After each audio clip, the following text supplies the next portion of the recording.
Fala galera, tudo bem com vocês? Então nesse vídeo a gente vai falar um pouco sobre os números primos e apresentar um modo sistemático de encontrar eles, certo? Vamos lá, mas o que são esses números primos? O número primo é um número natural, diferente de 0 e de 1, para quem considerar 0 natural, eu não considero, e que é divisível apenas por 1 e por si próprio, certo? E aí, um número que não é primo, um número natural maior do que 1 e que não é primo, é chamado de um número composto, certo?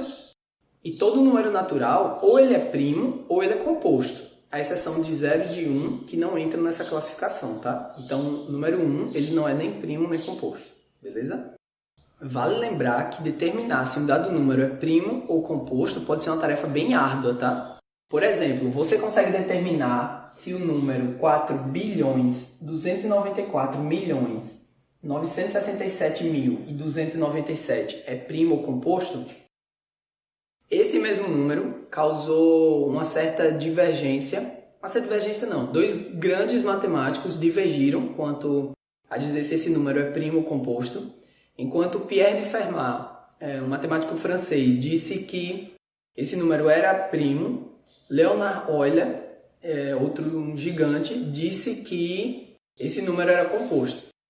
E aí fica como desafio para vocês decidir quem estava certo e se tal número é primo ou não, tudo bem? Não, tô brincando. Por enquanto a gente não vai entrar nessa briga, porque eu ainda tenho que mostrar algumas coisas aqui no canal, como congruência e mais algumas coisas, e aí depois a gente volta e mostra o raciocínio de cada um, beleza? Agora vamos apresentar um método sistemático para se obter números primos. Tal método é chamado do crivo de Eratóstenes. Crivo nada mais é do que uma peneira. E aí a gente vai peneirar vários números e no final vai ficar só com os números primos, certo? E ele é chamado crivo de Eratóstenes por conta do matemático grego que tem esse nome estranho aí. A eficiência do método se baseia na seguinte proposição.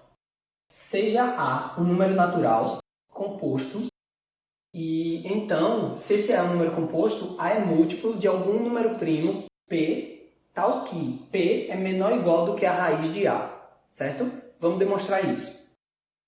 Então, se o número A é um número composto e P é um múltiplo, P é um divisor dele, A é um múltiplo de P, vamos pegar o primo P, o menor primo P, tal que isso acontece, tal que A é múltiplo de P, certo? Então a gente vai escrever A igual a P vezes um outro número B.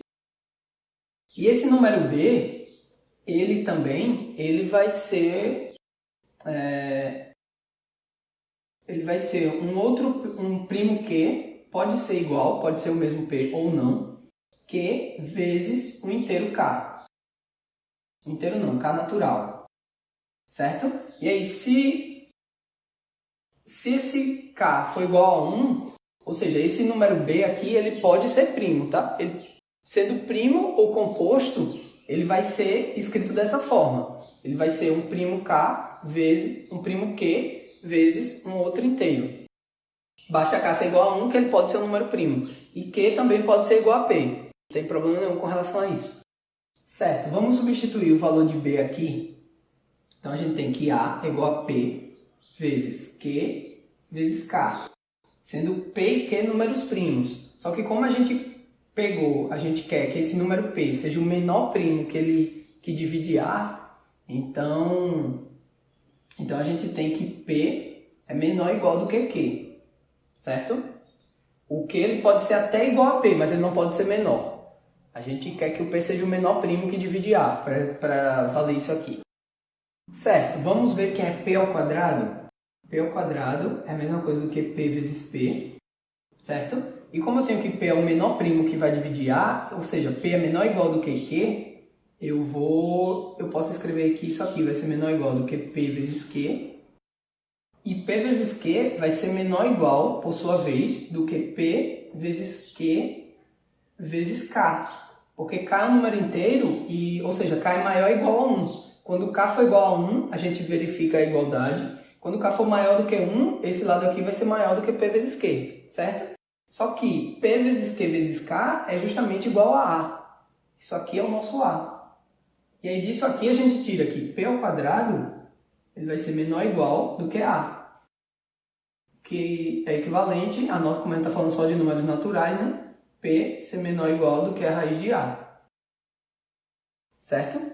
Por exemplo, para saber se 73 é um número primo, a gente vai ter que testar se ele é divisível por algum número primo até aquele número primo chegar a, no máximo, o valor da raiz quadrada de 73, certo?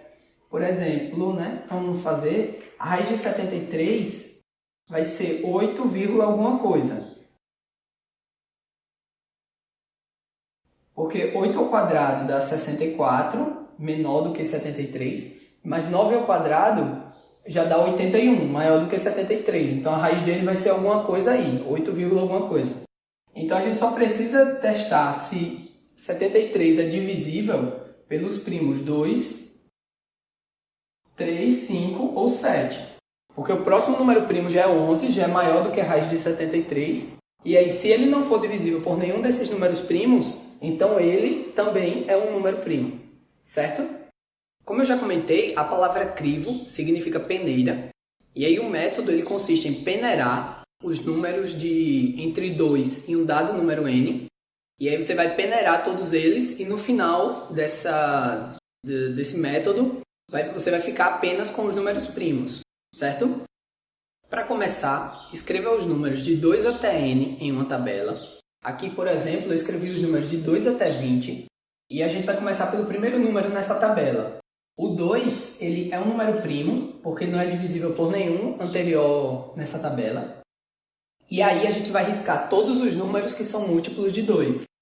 4 não vai ser primo, 6, 8, 10, 12, 14, 16, 18 e 20. E aí a gente vai para o número seguinte. O 3 é primo, e aí eu risco todos os múltiplos de 3. 6 já está riscado, 9, 12 já está riscado, 15, 18 já está. E aí o próximo número na tabela que não está riscado é o 5. E aí a gente faz a mesma coisa, riscando todos os múltiplos de 5 que tiverem aqui. 10, 15 já estão riscados e o 20 também. Perceba que o nosso método, a gente para de riscar assim que a gente chega no número primo, tal que ele ao quadrado vai dar maior do que o número n. 5 ao quadrado já dá 25.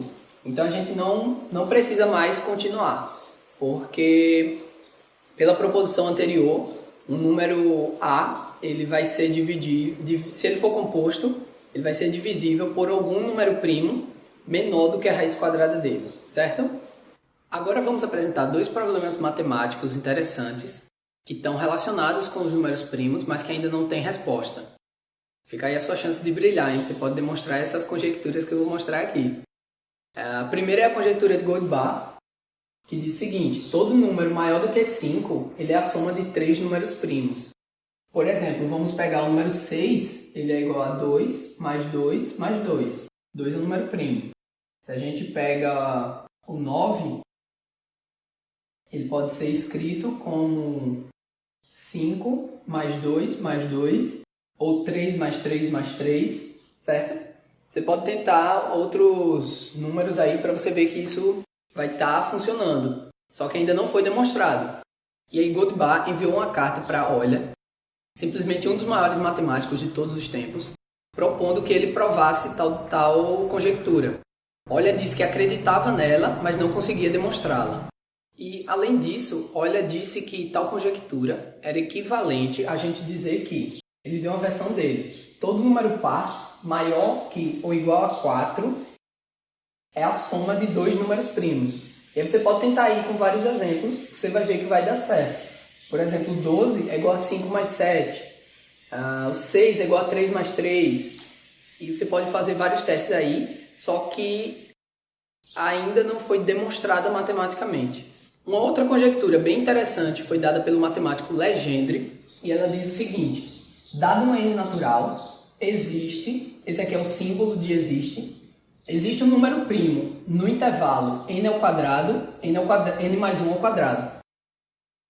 Por exemplo, n igual a 3, a gente vai ter o intervalo 3 ao quadrado, 4 ao quadrado, que é justamente o intervalo 9, 16. E dentro desse intervalo, a gente vai ter números primos 11 e 13. Ou seja, existe um número primo aqui dentro desse intervalo, certo? Só se atentem que os dois últimos problemas que eu mostrei são problemas em aberto, tá? São duas conjecturas, ou seja, não foram dadas provas matemáticas para elas.